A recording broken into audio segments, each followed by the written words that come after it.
Olá, pessoal, tudo bem? Me chamo Luiz Gustavo Carati de Oliveira, eu sou advogado e professor universitário, mestre em Direito Constitucional, especialista em civil, trabalho, processo de trabalho e direito do consumidor.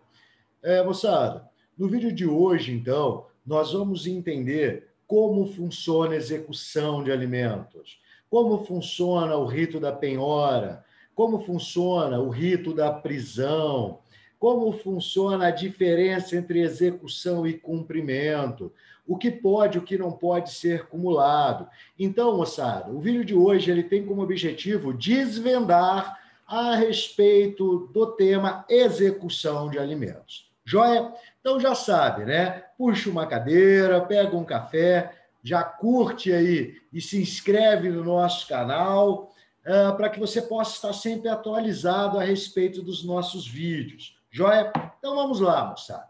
Inicialmente, antes de discutir a respeito do atual sistema de execução de alimentos, primeiro é necessário relembrar o funcionamento da execução nos moldes do CPC de 73. Sabe por quê? No CPC de 73, as execuções de alimentos eram sempre feitas de forma autônoma. Não havia o instituto que nós chamamos de cumprimento de sentença.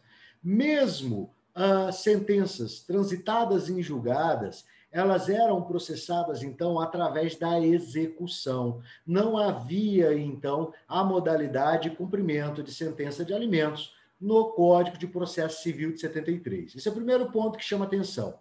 Mesmo após a reforma do Código de 73, que converteu, então, o processo de conhecimento e processo de execução em fases, denominado de processo sincrético, isto não atingiu as demandas de alimentos. Então, por mais que eu tivesse uma sentença, eu não conseguiria entrar com cumprimento de sentença.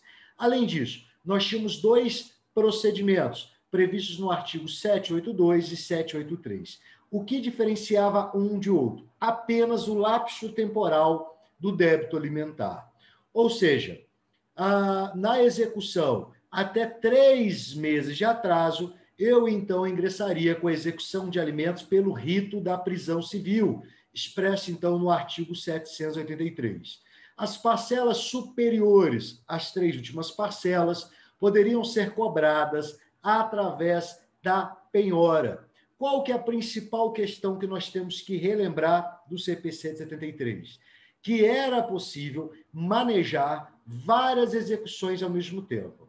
Então, eu poderia ter uma execução cobrando os últimos 3 meses de alimentos pelo rito da prisão civil e outra, ao mesmo tempo, pedindo a penhora nas parcelas superiores aos 3 meses. Por que isto era possível? Isto era possível porque as execuções eram sempre feitas em autos apartados. Leia-se, um novo processo. Joia? Então, já esquecendo o Código 73, na verdade, com esse objetivo de relembrar, para até fundamentar a nova sistemática, vamos então falar da execução de alimentos nos moldes do CPC de 2015. Inicialmente, eu vou compartilhar aqui uma janela com os senhores para vocês conseguirem irem acompanhando o que eu estou falando, que eu acho que fica um pouco mais didático para os senhores. Joia? Então, olha só. Nos moldes do CPC de 2015, nós temos o cumprimento de sentença, previsto, então, lá no artigo 528 do CPC, e a execução, tá? Então, nós temos a modalidade de cumprimento, eu não vou colocar cumprimento de sentença, não, tá? A modalidade de cumprimento de alimentos e a modalidade de execução. A execução está prevista lá no artigo 531 do CPC. Beleza. Então, nós temos duas modalidades. Modalidade de cumprimento de alimentos e modalidade de execução de alimentos. O que o legislador fez? O legislador, então, criou as chamadas hipóteses de cabimento para cada modalidade, trazendo, então, que para o cumprimento de sentença, o cumprimento de alimentos, o primeiro que nós temos é a sentença transitada em julgado. Ou seja, aquela sentença que não é mais atacável por recurso. E a segunda hipótese de cabimento, trazida então pelo legislador, foi a decisão interlocutória. Beleza. Então, nós temos duas modalidades de execução de alimentos: o cumprimento de alimentos e a execução de alimentos. Quanto à hipótese de cabimento do cumprimento, nós temos a sentença transitada em julgado e temos aí a decisão interlocutória. E quanto à execução? A execução, nós temos a sentença não transitada em julgado, ou seja, aquela sentença que está pendente de recurso, ou ainda que não foi certificada seu trânsito em julgado, e os alimentos provisórios.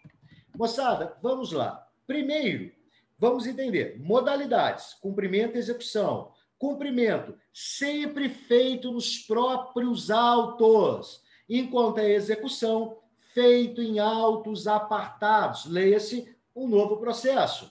Quanto à hipótese de cabimento, do cumprimento, nós temos a sentença transitada em julgado, ou seja, qualquer sentença condenatória de alimentos. Pode ser um divórcio com pedido de alimentos, pode ser guarda, visitas e alimentos, pode ser uma alimentos puro da Lei 5478 de 68, beleza? Qualquer sentença condenatória que arbitre alimentos definitivos.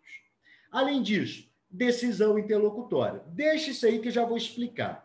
E a execução? A sentença não transitada em julgada, ou seja, aquela sentença que ainda está pendente de recurso, ou ainda aquela sentença que não foi certificada seu trânsito em julgado, e os alimentos provisórios. Moçada, para a gente discutir essa segunda hipótese de cada um deles, nós temos que relembrar um pouco de processo civil. Primeira situação.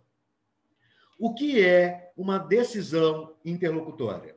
Decisão interlocutória é toda decisão que analisa direito, porém que não põe fim ao processo. São aquelas decisões proferidas no curso do processo. Joia? São aquelas decisões, então, que não vão pôr fim ao direito.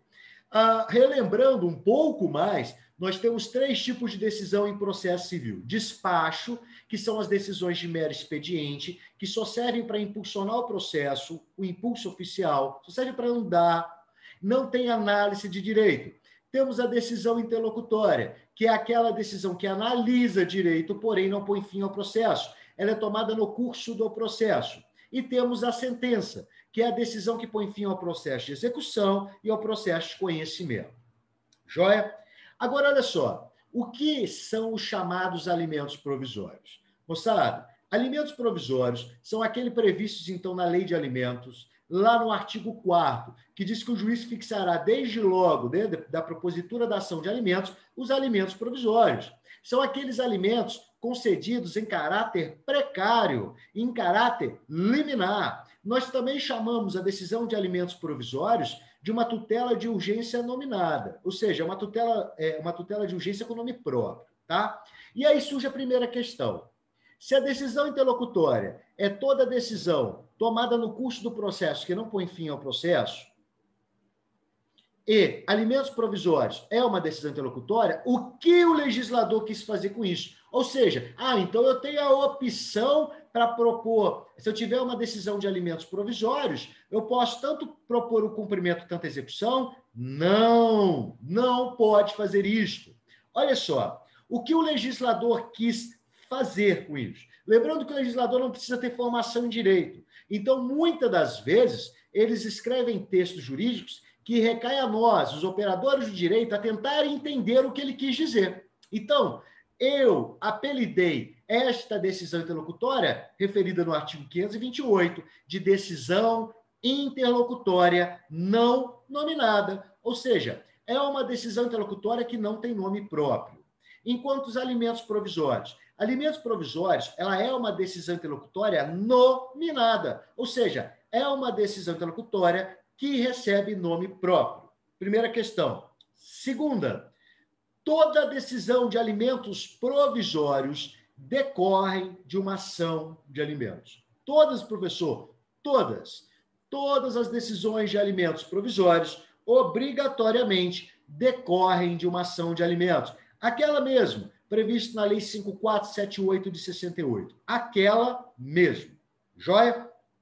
E essa decisão interlocutória, então, prevista lá no artigo 528. Moçada, esta decisão prevista no artigo 528 é toda decisão interlocutória proferida num curso de um processo que não seja de alimentos. Exemplo, uma ação de divórcio.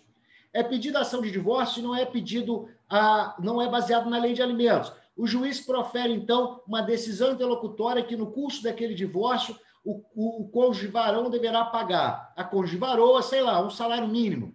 Ele profere essa decisão através de uma decisão interlocutória. E essa decisão interlocutória não tem nome próprio. Então, é esta que o legislador se referiu. Além disso, imagine aí uma Maria da Penha, onde o juiz, então, ao proferir as medidas protetivas, defere alimentos. Olha só, o processo de origem não era alimentos, porém, no curso do processo é deferido, através de uma decisão interlocutória, esses alimentos precários, eu não vou chamar de provisórios, precários, joia? Porque ele não tem esse nome. Então, o legislador se referiu a esta decisão interlocutória. Toda decisão interlocutória tomada no curso de um processo que originalmente não advinha de uma ação de alimentos. Joia? Enquanto os alimentos provisórios obrigatoriamente decorrem de uma ação principal denominada de ação de alimentos, com pedido de alimentos provisórios. Joia? Então, vimos aí as 4 hipóteses de cabimento. Vimos que, para o cumprimento de sentença, para o cumprimento de alimentos, esta deve basear-se numa sentença transitada e julgada, não importando qual é a ação. Então, pode ser qualquer ação que condene o réu ao pagamento de alimentos, desde que transitada em julgado. O cumprimento é feito nos próprios autos, sem necessidade de distribuição do novo processo. E a decisão interlocutória, que é toda decisão tomada no curso do processo, que não põe fim ao processo, e que, além disso, não decorra de uma ação de alimentos. Joia? E para a execução? A execução, então, ela vai correr na hipótese de sentença não transitada em julgado e ainda dos alimentos provisórios, aquela decisão que o juiz toma assim que ele recebe a ação de alimentos. Acabou aí? Não. Para cada uma, eu vou colocar nos alimentos provisórios para ficar mais fácil aqui, tá? Para cada uma destas hipóteses, então aqui, ó, eu vou colocar dentro de parênteses, modalidades.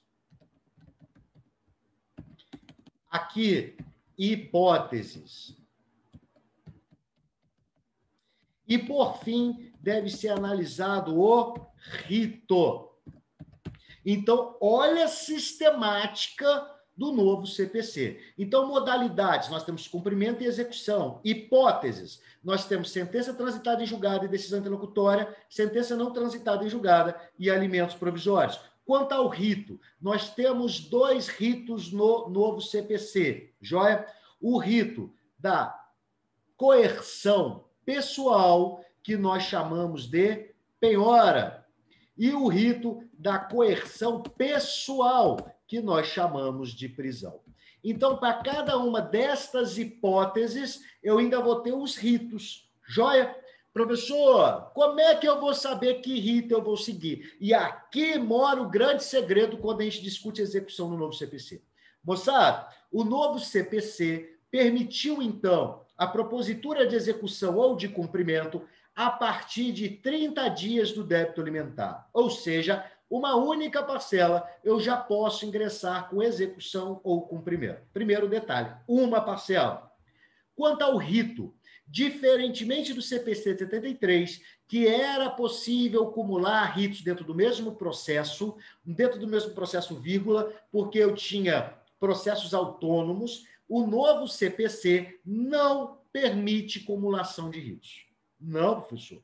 Não. Então, olha só. Os débitos alimentares até 3 meses... Poxa, quase deu. Vou tentar diminuir um pouquinho a letra aqui. Espera aí. Então, os débitos alimentares até... Vou botar o 32, deve dar. Deu aí, ó. Então, olha só. o débito alimentar até 3 meses poderá ser manejado pelo rito da prisão. O débito superior a 3 meses obrigatoriamente deverá seguir o rito da penhora. Olha a diferença aí.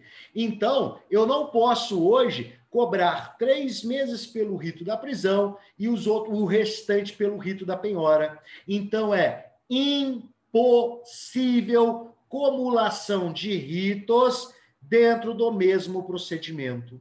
Então, eu não posso, por exemplo, entrar com uma execução de uma sentença transitada em julgado, não transitada em julgado, cobrando os últimos 3 meses pelo rito da prisão e superior a 3 meses pelo rito da prisão. Por que eu não posso fazer isso? Porque imagina o juiz despachando no mesmo processo, agora eu vou analisar o rito da prisão, agora eu vou analisar o rito da penhora. Então, não cabe a acumulação de ritos. Joia? Então, no novo CPC, é impossível cumulação de ritos dentro do mesmo procedimento. Mas não confundam. Imagine a seguinte situação. João ingressou com uma ação contra Maria, Maria foi condenada a pagar alimentos. Só que o juiz, ao receber a ação de alimentos, deferiu alimentos provisórios, assim que recebeu a inicial. E aí, então, o que aconteceu? Imagine, a mesma Maria, devidamente intimada, não pagou a verba alimentar. Ficou em débito 2 meses. Aí teve a audiência de conciliação. Eles fizeram um acordo e ainda renunciaram ao prazo recursal. Então, essa sentença ela é transitada e julgada em audiência. Só que também temos 1 mês aí de débito alimentar depois da sentença transitada em julgado. Moçada, pensa comigo. Olha só, eu vou poder cumular modalidades no novo CPC? Sim! Por que eu posso? Porque eu vou ingressar com cumprimento de sentença transitada em julgado, cobrando 1 mês pelo rito da prisão. E vou poder entrar com uma execução de sentença não transitada em julgado ou de alimentos provisórios, pedindo a diferença. Joia? Por que eu posso fazer isso? Porque são processos diferentes. O cumprimento é feito nos próprios autos, enquanto a execução é feita em autos apartados. Então, eu posso cumular modalidades, eu posso ter um cumprimento e uma execução ao mesmo tempo, desde que com hipóteses diferentes, obviamente. Porém, o celular tocando bem na hora da aula. Porém, eu não posso cumular ritos dentro do mesmo procedimento. Então, se eu estou ingressando com uma execução de sentença não transitada e julgada, eu não vou poder pedir penhora e prisão dentro desse mesmo procedimento. Joia, moçada? Então, espero que tenha aí aclareado a memória de vocês a respeito desse tema, que não tenha ficado dúvidas. Não esquece, então, de seguir o nosso canal, curtir esse vídeo, compartilha com seus amiguinhos aí. Joia, moçada? Deixo aqui o meu abraço para os senhores e até o nosso próximo vídeo. Valeu!